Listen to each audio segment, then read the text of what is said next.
The advice and opinions expressed by Dr. Grandpichet and her guests are meant solely as suggestion and should not be in any way construed as child-specific advice.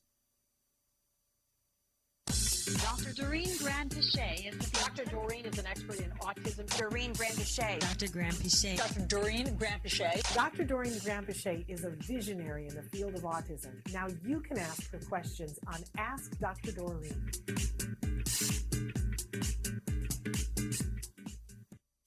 Good morning and welcome to Ask Dr. Doreen for the first time with both of us in the new studio. Good morning. It probably doesn't look any different to them, but it's vastly different for us. And this is the first time that we've both been in the studio together, and it warms my heart because It's literally, yeah, it's wonderful. you're like butter pecan ice cream. Whenever I get to be in your presence, it's like butter pecan ice cream. It's such a treat. But I'm here with Dr. Doreen Grandpichet. Good morning. Good morning. Good morning, Shannon. Good morning, everyone. Please let us know how we sound. I just want to know how we're doing in the new studio. It's wonderful. I can't believe all the things you guys have put together. Well, and there's more coming. We're working it out day by day, but thrilled to be finally, moved in. Physically in here. It's good to be here and good to be able to be here with you. It's wonderful. So we're going to be live for the next hour. And for those of you who maybe you're new to the show and have never seen, but maybe you saw Dr. Grandpichet on the rehearsal. I know we've had some new viewers who have tuned in because they saw you there. An amazing, you were so amazing on the show, so I have to say.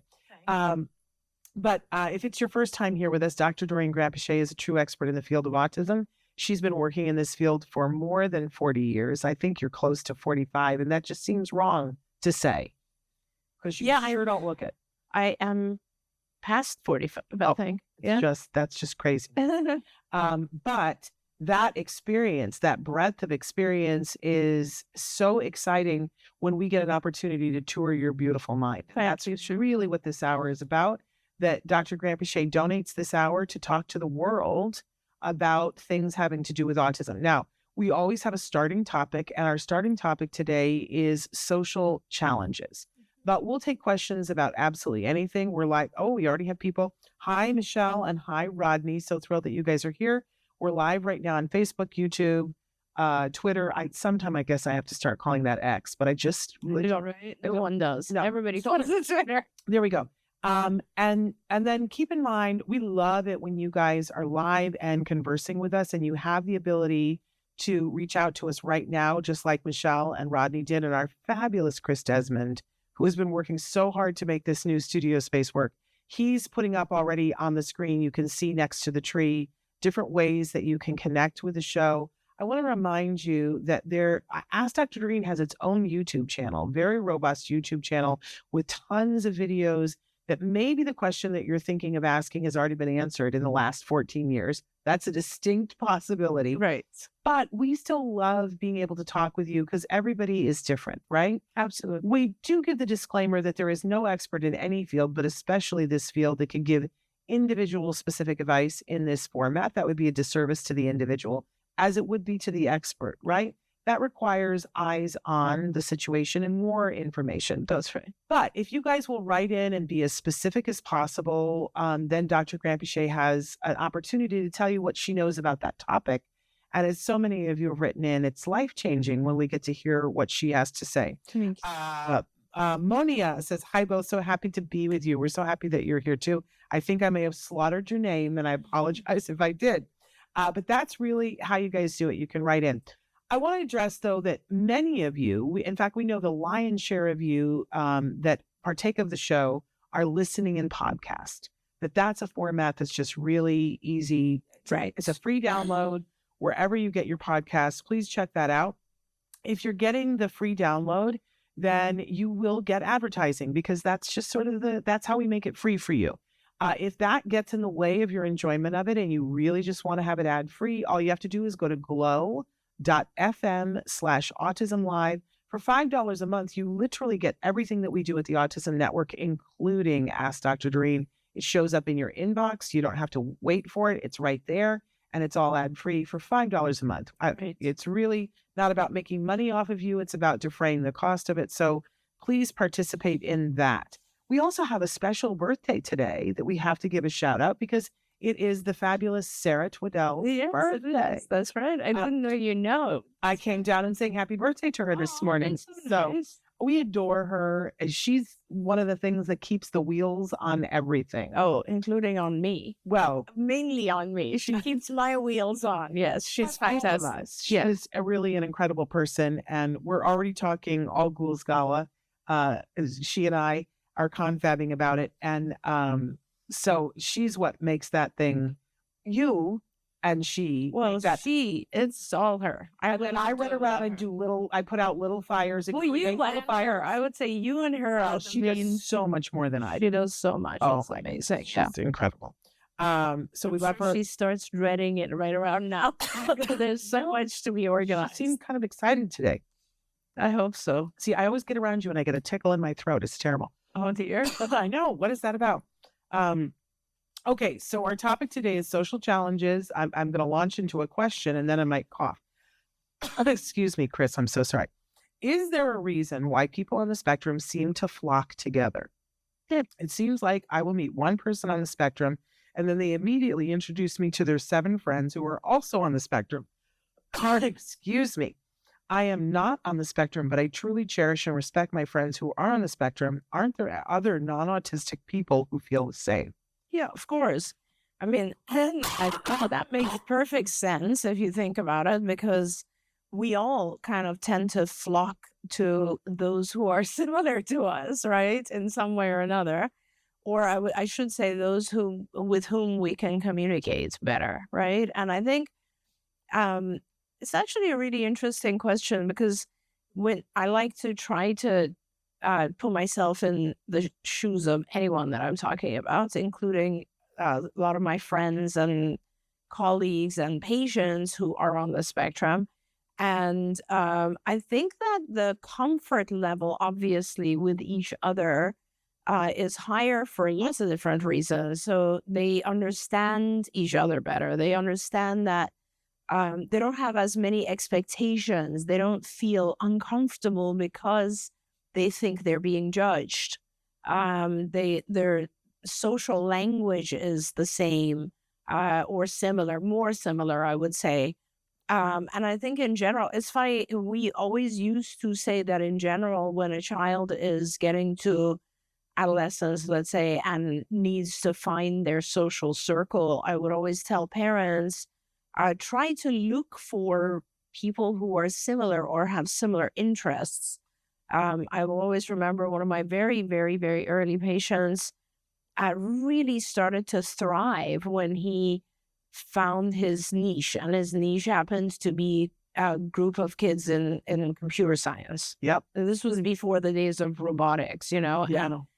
And so this also, like with Minecraft, and there's so many kids that when you find kids who are, or people who have the same interests, then obviously you're going to flock together. Makes sense. I didn't watch The Big Bang Theory when it first came out. And I know there's a lot of people in the community who don't love it. I love that show. I do. Good. I love it. And I found that it, made a certain amount of sense with me, but it also gave me hope. Mm-hmm. When I started watching it, it was right at that phase where Jem was a little bit older, and I was like, oh my gosh, is he going to find his people? Mm-hmm. And that hadn't happened yet. It has since happened.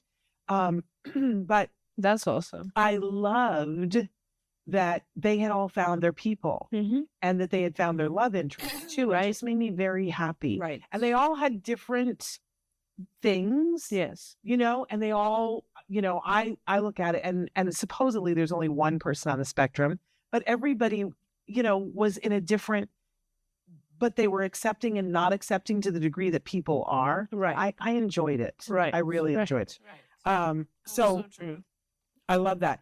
And, we just went on Saturday, we went to the Ed Asner poker tournament. Oh, how was that? It was very fun. And Tara, we're going to show you a clip from it, from some of the, by the way, Jenny McCarthy said to say hello to you. Okay, that's great. So she was there. But it was interesting because there were so many different types of people at that event.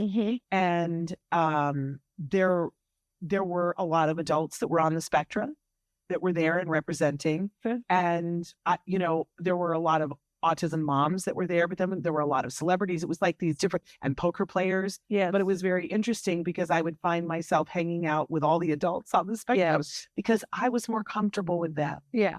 And at one point, it kind of merged the moms and the folks on the spectrum. Amy Gravino was there, and I don't know if you've gotten to meet her yet. I have, through you. Oh, she's so delightful. She's so funny. Oh, hilarious. Yes. And whenever I go to a conference, I gravitate to wherever Amy is because she's real. And I know that if the back of my skirt is stuck up in my underwear, Amy's going to go, your skirt, no one else will. No one else will. But Amy will be real with me. Right. I'd rather be with the real people. Sure. And I was explaining that to somebody that, it's a joke between Amy and I that, she's my comfort. That's the place. And yes. So absolutely. I would rather be with folks who are on the spectrum. Okay, so that's a different question because I think even I would rather be because they're just such pure, lovely human beings. And there's no game. There's no game. It's all very real, 100%. But I think just in general, just not even just thinking of them, I think every human being flocks towards people who are similar in some way, right? Interests and communication style. This is why, I was born in Iran, but I've grown up in the States. But I still, a very large number of my friends are Iranians. Yeah. And why is that? Yeah. You know what I mean? It's just because we have a similar culture. Yes. So you have these similarities and you tend to flock together. You've tried to explain Iranian humor to me before. And I don't get it as much as I see you sit and laugh with somebody else. And then you try to explain it to me and I don't get it. Right. Yeah, they're starting to. It's a very different culture, a rich culture, and it has still influenced us, even though we are, the diaspora of Iranians in the U.S. It's like hundreds of thousands of people for over 45 years. Yeah. But it still is part of us. Yeah. So that's the same kind of concept here. It's just like people who get you. Yes. Love it. Yeah. Hey, Nicholas, we're saying hi to you as well. Love that you guys are here. And let us know if you guys have any questions, those of you who are watching live. I want to go to this next question. I hope you can help me. We are working hard to help my son, who is 6 and diagnosed with autism, to navigate the world. To that end, we have really been targeting social skills this year. We have taught him to take turns, to share, and to be a good friend. This summer, we are noticing that really doesn't go both ways. And I feel so bad for this parent.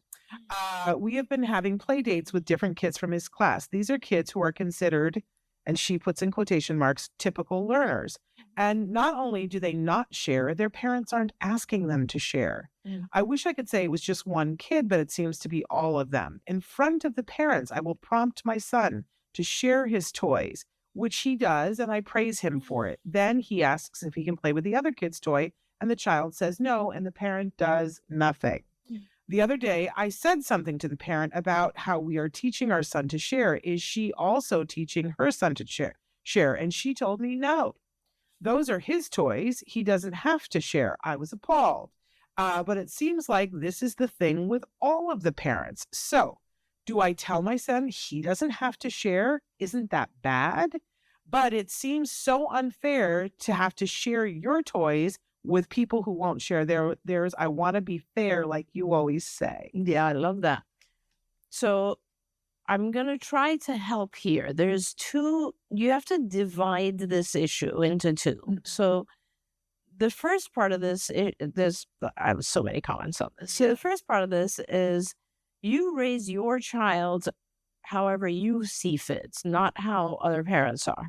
So you have decided that it is an important thing to teach your child to share. And I agree with that. That would be something I would do. It doesn't mean that everyone believes that. Yeah. So you will want to continue teaching your child how to share. You will therefore, for that purpose, for the purposes of teaching him how to be a very generous and sharing human being, you will need to find peers who are the same. You will find peers who are going to model that behavior, who are going to, give back in the same way, who are going to participate in this whole activity of teaching our kids how to be generous and share. those are not these peers. You will have to find different peers that can help you with that, right? That's a separate issue. The other side of this is look at this as an opportunity to teach your child two other things. One is rejection, right? So he's trying to share and asking them to share, and they're saying, no, that's rejection.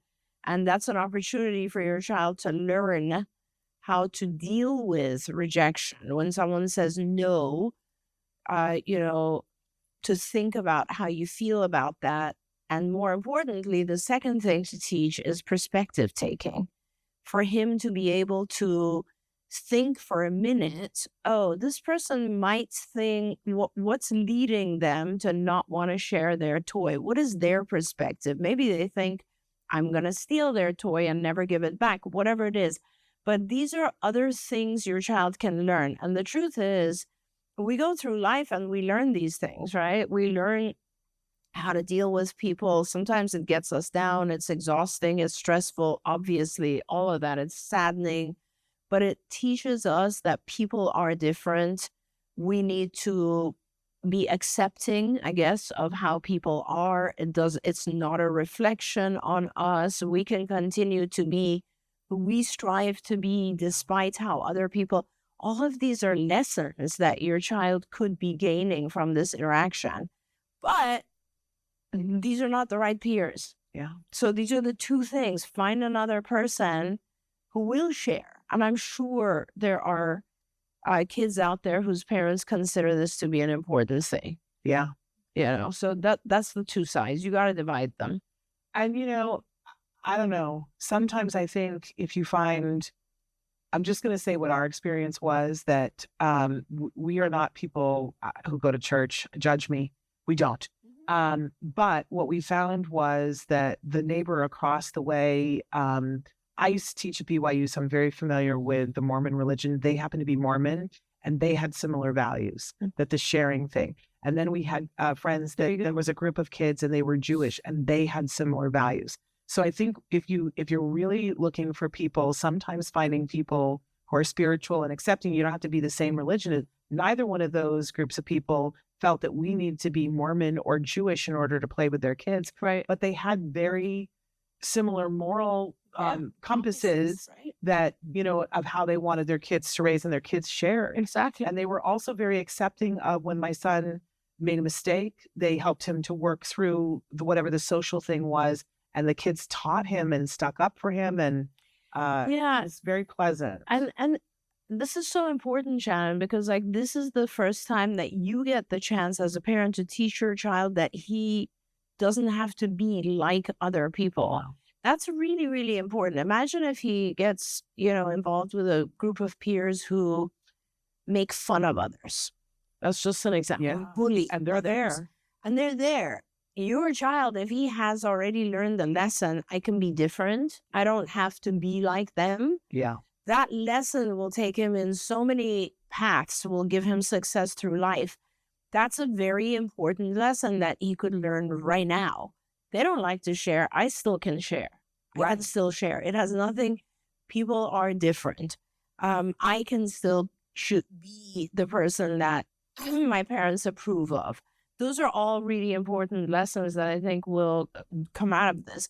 But yeah, I understand. You want to have him around other kids who share, and they're out there. You just have to find them. I just had a flashback to being a kid and saying to my mother, well, so-and-so gets to do something. And my mother's response was always, and if so-and-so was going to jump off a bridge, would you do it too? Yeah. Yeah, just had that flashback. Yeah. Okay, so our friend whose name I slaughtered the first time, it's a French name. How would you say that? It's not a French name, but Munia. Monia. I think it's a maybe Moroccan name. Munia can tell us. Okay.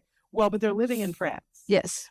She says, hi, Dr. Doreen. We live in France and we don't really do play dates here. Yeah. Kids generally stay behind at school in large groups until 1800-ish, at which time they go back home directly. So my son can't do this as there is just too much sensory involved with hundreds of kids shouting and playing.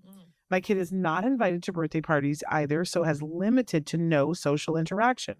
Our friends don't have kids and his cousins are spread around the world and not in France. How can I help him improve his social skills beyond the classroom? Great question. Yeah, terrific question. And I wish we knew more about the school system in France. Unfortunately, we don't. If you were here in the States, I would immediately say, you can take your child out a little early and set up activities yourself. I just don't know how it works in France. Yeah. I do think that you're in a situation where I guess two things that might help. One is set up an event regularly at your house, maybe on the weekends, and invite selectively. Invite kids that, like Shannon said, don't have to necessarily be from school or family. They could be neighborhood, they could be whatever, and invite those individuals. It doesn't have to be a large group either. It could be one other child. Yeah. In fact, it's better if you start with one other child and focus on that. Don't necessarily focus on what the environment gives you right now in school. Produce a new environment that works for you or for your child. And also think of clubs and like other places that you could enroll your child, whether it's an activity like gym or robotics, as I said, computers, crafts, art, music. I don't know what your child's interests are, but there are other ways to kind of engage your child, and you organize it. Don't wait for your child to be invited to these things. And then lastly, these days, fortunately, a lot of social interaction occurs online, actually. Yeah. So if there's a safe, and I repeat that, safe group of kids who are doing games that your child is also interested in, that's another way. I brought up earlier Minecraft, and there were lots and lots of group Minecraft, I guess groups, or I don't know how they were formed. There's AutCraft. There's AutCraft, which is a membership, but it's free. I believe it's still free. That was started by a dad who has two sons. He has since been diagnosed, and he has moderators that moderate it so that you don't have that negativity. And I also love the fact that it moderates it for your child as well too. So if your child is doing something socially inappropriate, they won't just boot him off, which is what will happen on another server. They'll say, here are what the rules are. Yes. So it actually trains your child up. But we've all had the experience that our kids, they build up this whole thing in Minecraft, and then somebody comes in and for the fun of it burns it down. They don't allow that in AutCraft. And there's no profanity. I do want to say that she wrote back in and said that the name is Algerian. There you go. And that her son is 5. But 5, some parents don't want the video games at 5, but a lot of 5-year-olds play Minecraft. Absolutely. There are video games that are very appropriate. Yeah. Like Minecraft is one of those. Yeah. A lot of really good social interaction occurs in these groups. If you have a well-moderated group like AutCraft, it's fantastic. You would be amazed how it's so beneficial in so many ways. It's not just about, we're so focused on trying to get our kids to learn social behavior, which I hope the suggestions that we gave you are helpful for that. But also keep an eye on, I guess, the self-esteem and how not being able to join other groups is a continual message to the child that I'm not good enough. So I would really stop trying to push him into other groups, and instead I would really focus on finding the type of environment that is conducive to him being social, and actually build that, produce that. If there isn't a group that you can enroll him in, maybe you can get together with some other parents and produce that. That's kind of what you have to do, I think. And I have to say, the amazing Bryce Myler, whose footprints in the snow I was always following. And because Bryce's son was significantly, 10 years older than my son. Yeah. And so I would always ask her at every juncture. And I know she had said to me, she said, you have to make your house the most fun place to go. Absolutely. It has to be the place where, and she recommended 1 at a time, but then you go from 1 to 2. It's so much harder. That's right. And then when you go to 3, it's a nightmare. Because sometimes they will gather together and play without your child. It's a thing, but you have to go through each one of those steps. And she actually, when her son was young, I remember very well that he was part of he was part of a 3-member friendship. Yeah. And they were very tight. Yes. Yeah. Yeah. But figuring out like what is the thing. And at different junctures, at different ages, it's different things. I am so anti-gun. You won't find a person who's more anti-gun than me. But they were all into those, the Nerf guns. Oh, right. And yet, it wasn't my favorite thing, but we had Nerf gun parties where I would rent a place where they could go and shoot as many, and I would buy boxes of ammo because it was a social thing. Like I was willing to do whatever. That's a great example. Or here, of course, we have those big trampoline places. I forget what they're called. Yeah, bouncy places. Bouncy. But it's like they're massive. Yeah. They can go all the way to adult, right? Oh, yeah. And I think in France, you're looking at like indoor playgrounds, which are much more common than they are here. Lots of, depending on what your child's into. Like, you could have a child who's completely not into physical things and more into musicals. I don't know.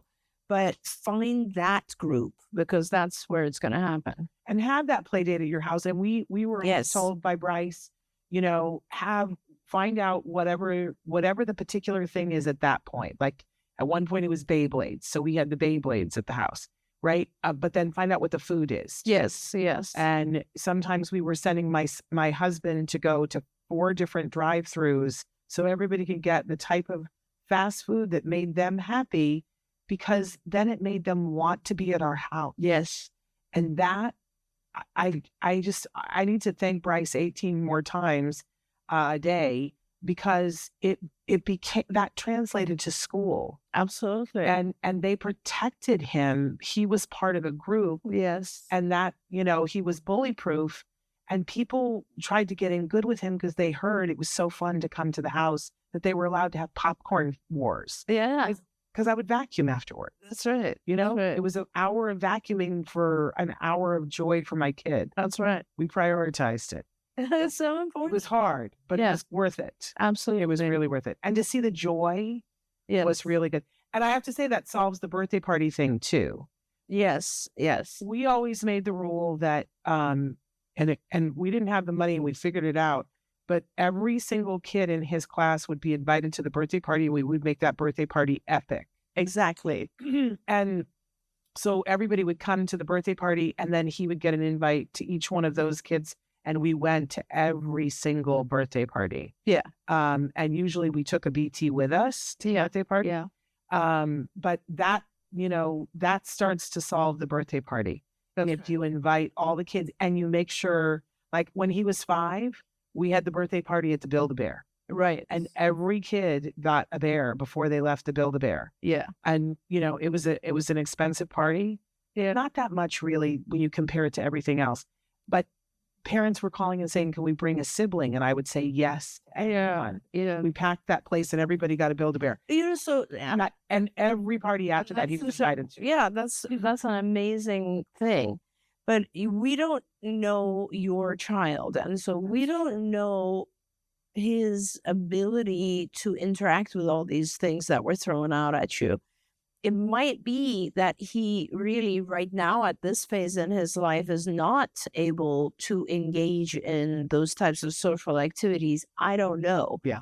And the bottom line is that, obviously if he is, then be the person that throws those events and parties for sure. And if he's not, start slow, start with one other child and produce an activity that he is able to engage in, whatever that might be.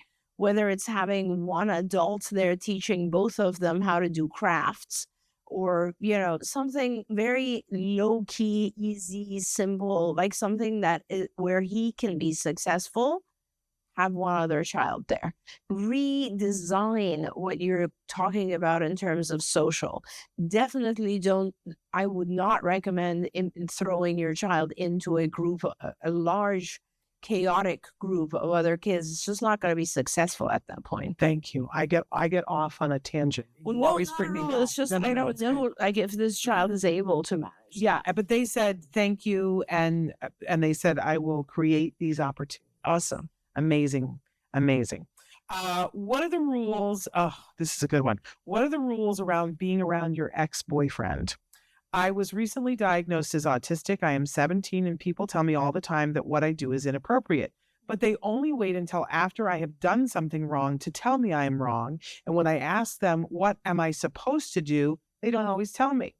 Recently, I was at a family event for a graduation party with lots of people. My ex was there with his new girl. I went up to her and was talking to her, which I thought was okay, but people told me I should have acted like they weren't there and left them alone. I just asked her questions about herself, not about him. Is that wrong? Is there a book filled with these ridiculous rules that I could just read? You say they should just Hug them? That's an awesome question. And, from depending on who you ask, I think they'll tell you different things. Like from my perspective, that's perfectly fine. You did absolutely nothing wrong. Right. Why not talk to someone who's dating your ex? There's nothing wrong with that. So I've done that many times, and I don't think there's anything wrong that you did. People have different perspectives. I think that's part of the thing that you need to recognize. But no, you know what? There isn't a book. And it sounds like you are at an age where you could start writing that book because There you go. truthfully, that would be a very useful book to a lot of people.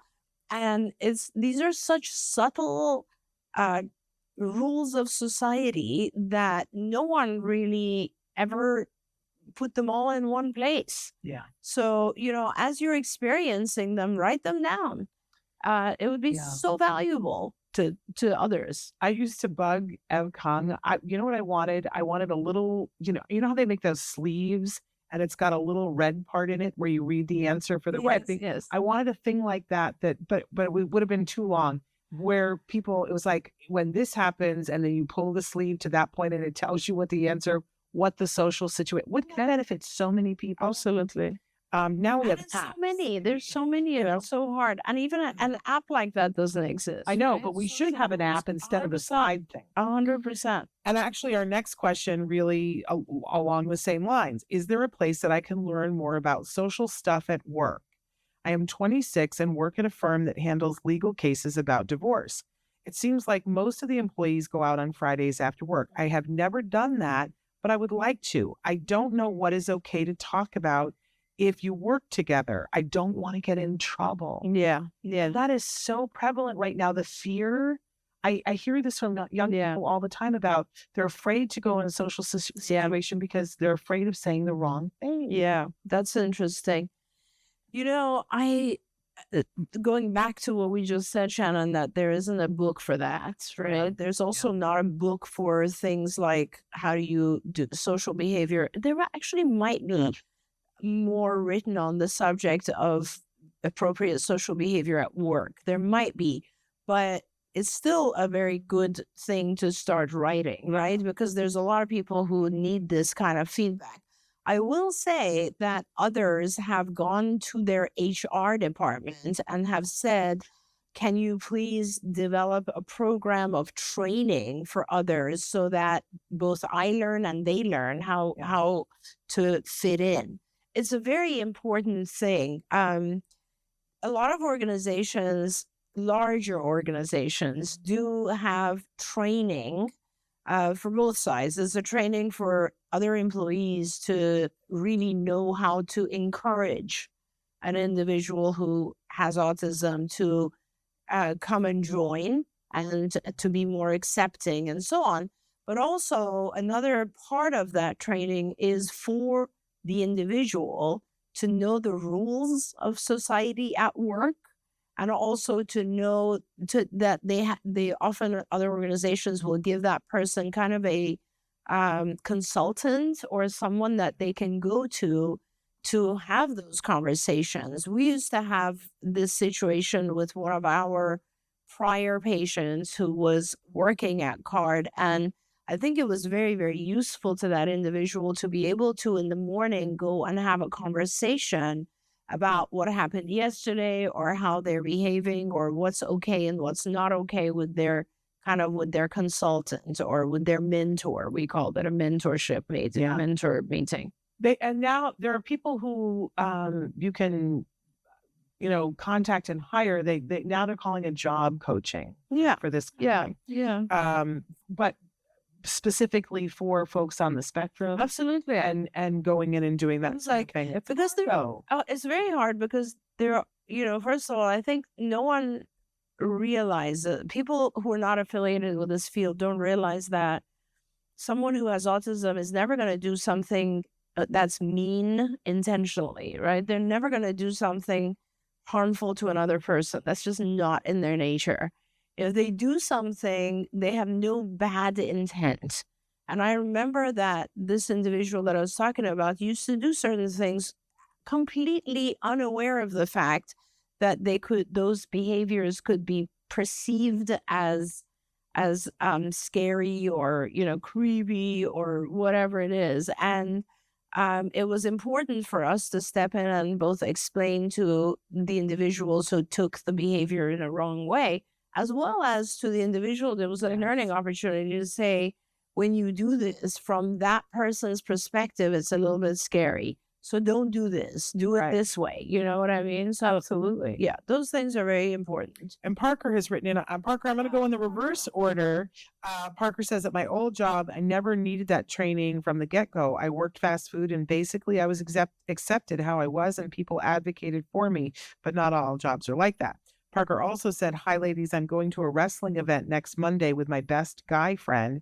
It will be so tough, but I'm working on it. The sensory stuff, my pirate mouth, etc. I don't think I've ever heard that expression before, Parker, but I think I know what it means. And I have a pirate mouth too. At some point, Parker, you and I have to hang out. But you know this about me. I act very, proper because I used to teach, but I have a pirate mouth in person. I don't know. Have you not heard me swear a blue streak? Have you never heard that? I can swear 3 Russian sailors onto the table. I have a potty mouth. I love it. And it's always good to hear back from Parker. Hope you're doing well, Parker. And Parker, one of the many things that I adore about you, Parker, is that you have this amazing self-awareness. Incredible self-awareness. The fact that you're going to an event, Incredible. It's going to be loud. You know that they're going to be shouting.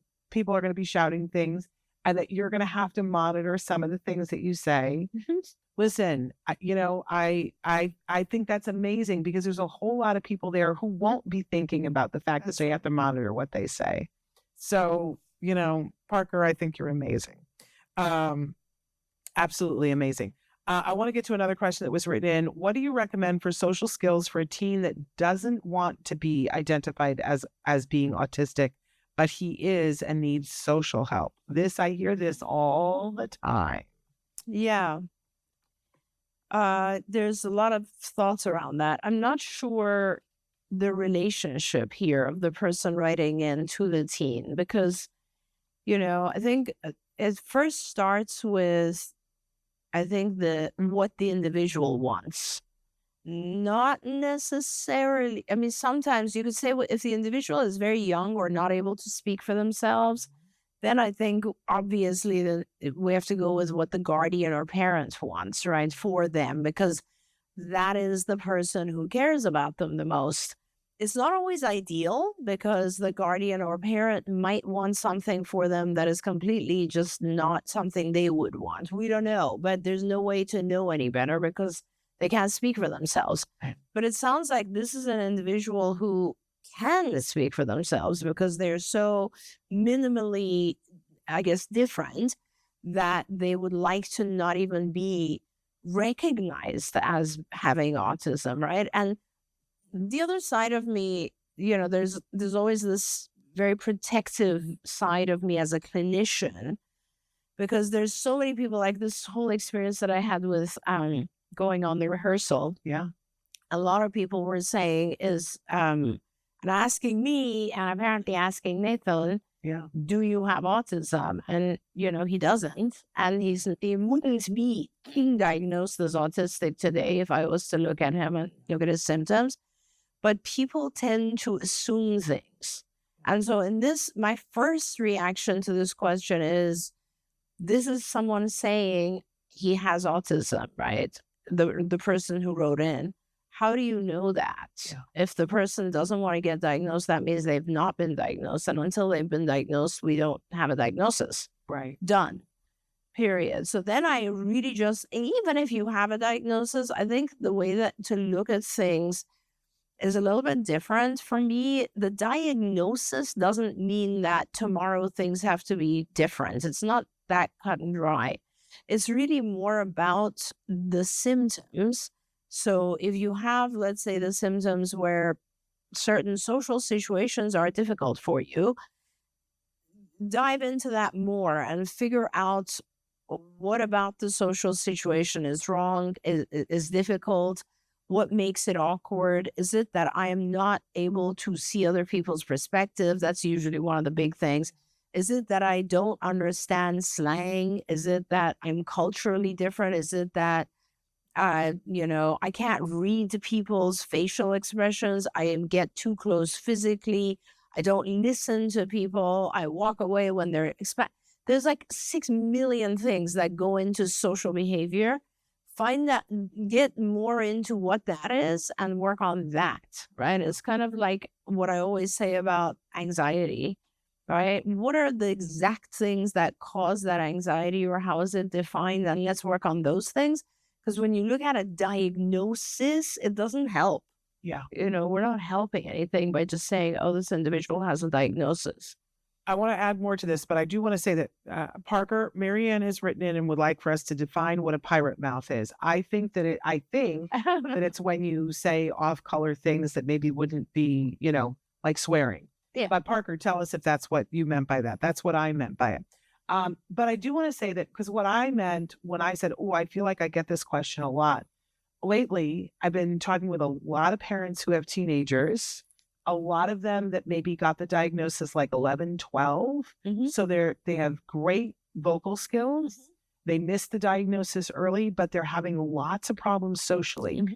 And then when they in most of these cases, they've disclosed to the now teen who's maybe 14, 15, 16, that, part of the reason why you're having the issues that you're having is that you have this diagnosis, whatever, but the kids aren't motivated to work on the thing.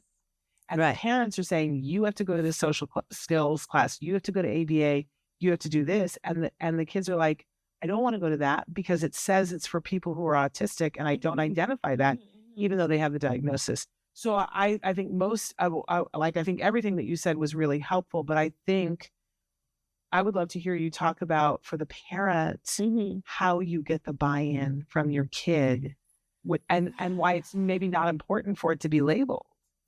Like you just Yeah, I just don't know how, and maybe this is just my opinion or my perspective. I think I just come from a place where I feel like sometimes we want our kids to participate in certain activities that are just not meant for them. Like, some other kids, for example, are not athletic. Let's look at it that way. So they don't want to get into sports teams. We're okay with that. Yeah. So why is it that we define something as social and then want our kids to definitely join that? Yeah. Because another social activity, today's social activities are very different from the social activities we used to have when I was a kid, right? And so that would be like 50 years ago. Social activities did not involve any kind of technology, obviously. You were pretty much socializing with people in your neighborhood. Yeah. Very different. What was it? You were like, I don't know, sitting there looking at magazines, throwing balls around outside. It was just very different, right? You weren't even watching TV together because there wasn't anything on TV back then. So it's kind of like the definition of social has to do with being with other people, right? Yeah. And I can tell you right off the bat that some of our kids are not really interested in being with other people unless you find people that are very similar to them. You're right. So that starts with, what are the things my child is interested in? How can I get my child a companion so that they're not alone?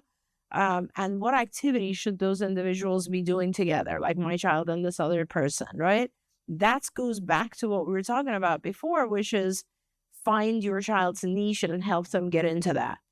Don't have a preset definition in your head of social and what social needs to be. Now, that said, putting that aside, I think there is something to be said for the fact that kids in this generation are changing, generally speaking, in terms of social. Like, I feel like their manners and their style of communication, and especially in the US, by the way, things have changed over time.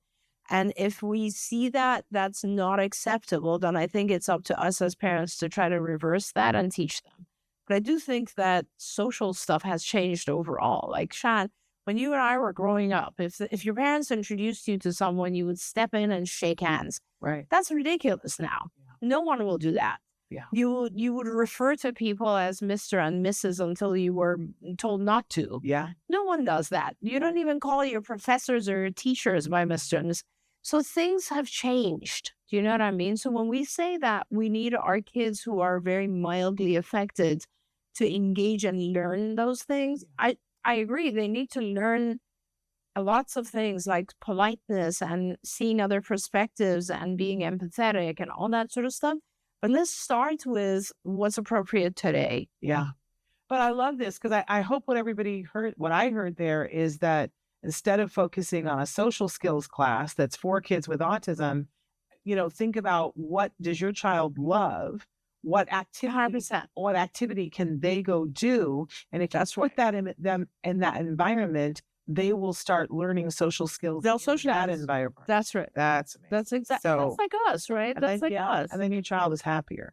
But then it requires you to think about what would make my child really happy. That's where it starts. Not necessarily where will society be.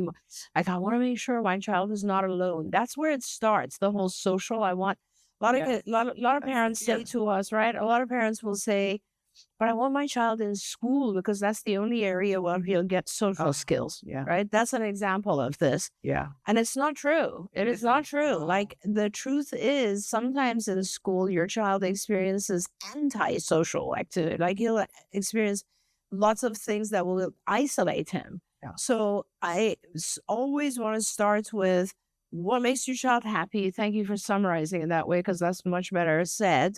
What makes your child happy? What are the things that they want to engage in? Is it crafts? Is it yoga? Is it athletics? Is it music? Is it a Harry Potter camp? Is it a Harry Potter camp? Is it robotics?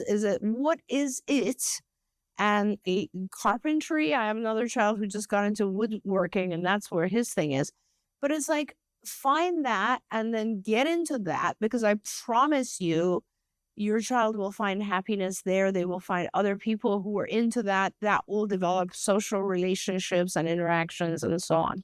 And if you're not sure, I would Play around. Yeah, like I would say it's like throwing the spaghetti at the wall and see what sticks. Have fun. And you don't have to take a class that's 6 weeks. Go and That's right. say, can we watch a class and see? We used to try to take my son to just everything. Yes. See what he was interested in. Yeah. My favorite thing was the Pasadena Philharmonic used to have a musical petting zoo. Nice. Isn't that amazing? And I was like, what is this? Are they going to bring goats in and play music? No, they lay out every instrument and they get to try every instrument. Don't you want to go? Oh my God, that sounds amazing. Oh, amazing. And then, instead of going and renting an instrument and finding out they don't like that instrument, they get to play every instrument. And they would clean them. This was before the pandemic, but they would clean them really well even then. Okay. So Parker did define for us, and I was correct. It means talking like a sailor, swearing, off-color remarks, etc. The saying is talking like a sailor, and pirates are also similar.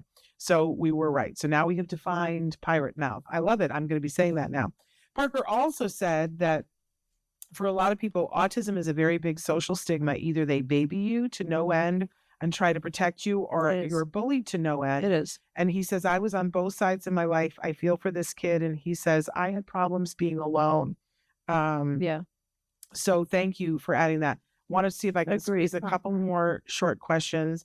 Well, here's one that's sort of right where we just were. What is a good activity for teens to do to make friends? Yeah. We already listed a bunch of different things, but there's no end to it. No, there's no end to it. Honestly, it's that it goes back to the whole concept of the find your child's reinforcers. Yeah. It all starts there. And I particularly love theater classes, but it's got to be the right kid for that. And then, some kids want to dance and some want to put together Legos. That's right. That's right. And Exactly. And it's like, what is their thing? And if you force the child into something they're not into, not only will they not succeed, they will not socialize, they will be upset about it, they will avoid that activity for the rest of their lives. Yeah. Like, you just need to really listen, and every child is different. Yeah, absolutely. Every time I take my daughter to a social skills class that's full of boys, isn't there anything for girls? I think it goes right back to what we were saying. It's interesting, yeah. Yeah. But also, I did get a mom who contacted us, Shannon, and she was saying something similar. And she was saying that my child is older now, and as a teen, and I want a social group for her that are just girls. We actually ended up setting one up for her here at CARD, but it is very interesting. You just have to find the kids who are out there. And just, one other kid, two other kids, and you're good to go. There are a couple of online groups that are just for girls, but they're for older girls. Yeah. You have one who's 17, 18. Exactly. They even have a women's business group for women who are diagnosed on the spectrum. That's amazing. But for younger girls, I hope they still exist. There was a group called Rebel Girls. Nice. And they this group was particularly into anime and books. Nice. And they would meet online, and they would have they would read a book. Or what do you call the anime books? There's a specific... Yeah, I know which one's talking about. A manga. Yeah, that's what it is. They would read a manga together and then discuss it. Nice. And be able to talk about issues that they're having. So we're just starting this now as well, online groups for different age groups and different levels. So yeah, and also obviously now you reminded me kind of different genders, I guess, because some people really do want to be just all female or all male. Yeah. And I think the girls have a particular, there's a particular... it's very different. It doesn't meet with the boys. 100%. 100%. Why would it? I mean, with us, it's the same thing. Yeah. Right? Absolutely. I hated playing with my cousins because all they had were soldiers and trucks. Right. Because they were boys, and I wanted just like dolls and stuff like that. But you and I could also go to a craft class and have a really good time. Absolutely. But put me in a music class and I'm dead. Yeah. No, me too. I'll dance, but forget it. I can't do anything else. And I'll be off the beat. Our Journey Cameron's New Life would like to know, hello, will CARD ever come back to Southern Oregon? I know. I wish we could and would. We have tried very, very hard to talk to the payers in Oregon. And, the thing about Oregon is that when we were there and we had 10 sites in Oregon, we were all Medicaid. Like, we just did a lot of work with Medicaid. And I have to tell you, it was difficult. It's difficult working with Medicaid funding because there's lots of regulations, there's lots of procedures that delay things and are unnecessary. And we had a very hard time getting any kind of funding for a lot of our patients. The funding is way, way, way lower than commercial pay, which is fine because we could still... the way that we could manage it, and this is the real answer, is that at that time, if you remember, we had over 200 clinics, right? And 260 at one point. And when you have 10 clinics that are losing money and you have 250 that are okay, it balances the whole company out. But unfortunately, the prior management, the folks who bought CARD, shut a lot of clinics down, right? And right now we only have 110. So it's very different. I have to be very, very careful and make sure that the company never goes through what it went through, which led to bankruptcy. And so part of that is just being very cautious who we partner with. That said, we've reached out to all the Medicaid organizations in Oregon to ask what our rates would be if we came back. And we can't even get an answer on that. Like, Medicaid is just so difficult to deal with. And I'm so sad because there were hundreds of families who were abandoned when they shut down all of our Oregon sites. And I have to also say, at that time, and this is the truth, I'm very transparent about these things, Medicaid did end up offering the prior ownership of CARD a really good rate, and they just decided not to take it. Yeah. And If I got that back, we would definitely open. there we go. And I'll tell you what that takes is a group of parents getting together and saying, let's make this happen. That's really where the power is. We've seen that over and over and over again. When a group of parents says, okay, we're going to go and talk to the legislators, that's when stuff happens. Right. They did say, we miss you. And that card was my son's happy place. Thank you. And I have seen the pictures. He's amazing. He's doing well now. Oh, he's doing Yeah. Okay, one more question, and then I got to get you out of here. How do you work on social skills with a nonverbal 3-year-old? Yeah. So, okay, that's a fantastic. I'm so glad that question came up because really, I think social skills. This is really good. This is the way to answer this. When you look at just development, human development, and this actually mirrors what happened in the diagnosis of autism as well. Years ago, the diagnosis of autism had 3 domains. Social and communication were separate. And then the last version, DSM-5, that came out in 2013, the 2 were merged, right? Social communication was into one domain. Why? Because social depends on communication. You can really have very, very limited social behavior if you can't communicate. So with your child, focus on the communication part. Don't worry about social. Focus on language communication. Let's get your child to be able to, it doesn't have to be vocal. It can also be through an audio device. But let's get your child to a point where they can actually communicate. And that starts with communicating their own needs, then describing the environment, and then 1,000 other forms of communication. But all of that kind of thing has to happen. So focus your energy on that because there's so many benefits to that. When that comes around, social will start to happen. But how are you going to interact with another person when you can't communicate? So that's the focus. And I want to go back to something that you said before, because I know everybody wants their child to go to school. That is everybody's, it's normal to want your child to go to school. Yes. But everybody thinks, because there is a law in the United States that if your child is 3, diagnosed with autism, then the school has to offer your child a program. Right.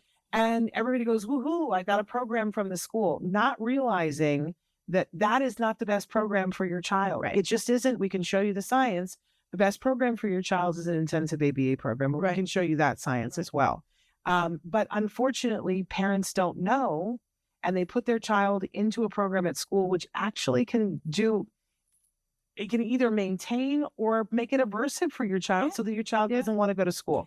So just remember that, you guys, it is not the best. Right. And you have to, as a parent, I'm sure this will resonate with you.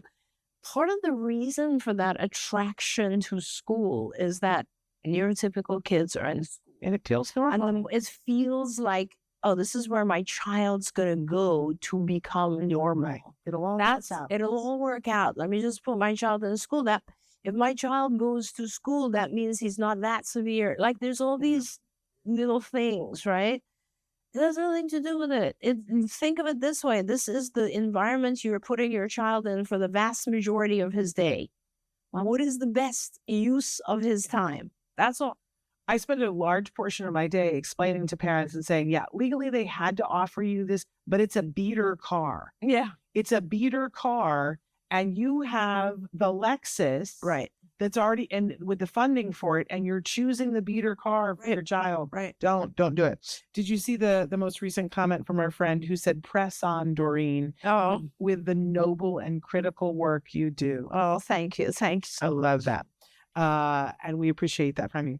Okay, so I think we actually might have one more minute because that clock is wrong. But then I promise I'm going to get you out of here. Sure. But I do want to say that we're live tomorrow. We have a guest who's going to be with us who I've never had on the show before. He has a book that's called The DNA Answer. And he wants to talk specifically about, we've been hearing a lot from Senator Kennedy about not Senator Kennedy, excuse me. He's considered, what is he considered? Secretary Kennedy. Yes. That's the word I'm looking for. That we're going to hear the cause very soon This gentleman wants to talk about the fact that there's so much research that really is moving into the causes. That's which we certainly have talked about before on the show. So we're going to talk intensively about that tomorrow.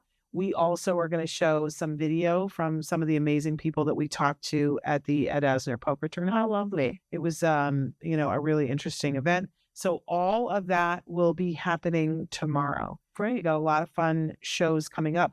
On Monday, we are having the star of a new show that has just debuted on Saturday. I didn't get to see it yet, but I've heard really amazing things. That the lead character on PBS is a young woman on the spectrum, played by a young woman on the spectrum. Oh, nice. She'll be with us on Monday. That's wonderful. Live to talk about what it's like doing this new show. I love it. And so that's going to be really fun. So you guys will want to tune in for that. Now we're out of time, but I can't thank you enough. Oh, it's a pleasure. You're such a light on this. It's so nice to be here with you. Thank you so much. It's just butter pecan ice cream. There we go. And so thrilled to be here with you guys as well. We'll see you tomorrow. You won't want to miss that show. Until then, give your kiddos a hug from me and one for you as well. Bye-bye for now. Bye, everyone. Don't forget, you can watch Ask Dr. Doreen live every Tuesday morning at 10 a.m. Pacific time. We hope to see you there.